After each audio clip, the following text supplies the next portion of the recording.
Hello और नमस्कार। मैं आकांक्षा स्वागत करती हूँ आप सभी का अपने इस YouTube चैनल पर जिसका नाम है अच्छी सच्ची बातें। तो कैसे हैं आप? आशा करती हूँ उस परम शक्ति से मैं यही प्रार्थना करती हूँ कि आप सभी अच्छे और स्वस्थ रहें। आज फिर से मैं रूमी जी की एक कविता लेकर आई हूँ। कविता का शीर्षक का नाम है once again. Once again I broke free of the chains, of the wicked traps of this world. Once again, by your youthful love, I was saved from this fraud-filled wizard we call life. Non-stop running day and night, I finally had to cut myself off from this deadly routine, leaping free as an arrow from the grip of the cosmic bow. Now I have no more fear of grief and anxiety. I have learned to complete with death itself. I lived through my wits for 40 years, and now at 62, finally hunted down, I am free from struggle. Bread becomes blood, blood transformed to milk, and now that I have my wisdom teeth, I am in no need of more milk.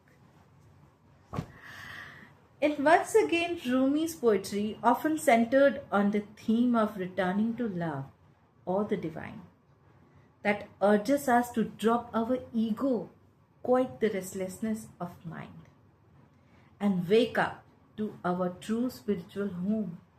He tells us that true peace lives inside us, within us, not in the noisy outside world. शरीर तो केवल एक पिंजरा या साधन है, जबकि असली सफर तो आत्मा का है। The core message of Rumi in this poem is, first is the quiet mind. Rumi asks us to stop letting anxious thoughts and worldly stress rule over our hearts. Rumi इस कविता के द्वारा बार बार यह कह रहे हैं, वे हमें यह बताना चाहते हैं कि इंसान इस भौतिक दुनिया और अपने अहंकार के मोह में फंसकर अपने असली घर यानी ईश्वर परमात्मा को भूल जाता है। रूमी इस कविता के द्वारा हमें जगाना चाहते हैं कि बाहरी दिखावे और दुनियादारी से ऊपर उठकर अपने दिल के भीतर झांके और परमेश्वर की असीम प्रेम को पहचाने। परमेश्वर के असीम प्रेम को हमें पहचानने पर वे जोर देते हैं।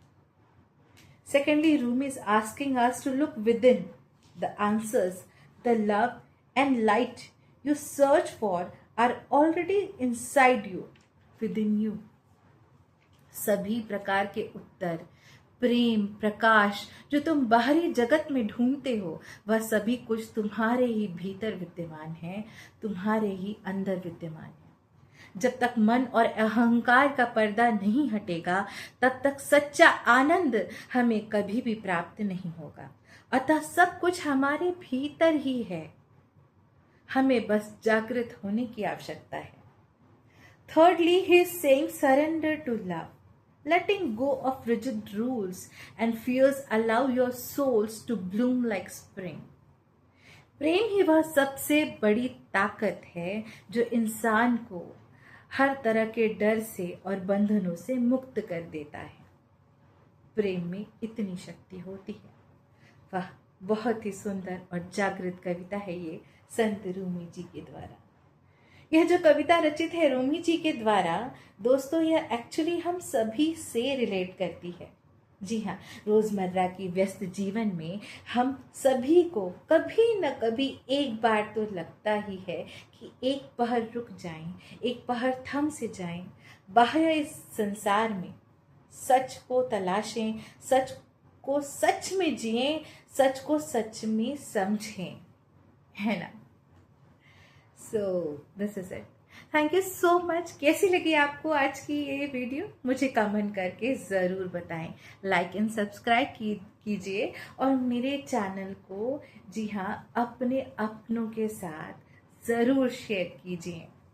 उन्हें भी पता चले रूमी जी की इतनी सुंदर कविता के बारे में। Thank you so much. मैं आकांक्षा विदा लेती हूँ आप सभी से। वसुधैव कुटुंबकम, यही मेरी कामना है। सदा खुश रहिए। धन्यवाद।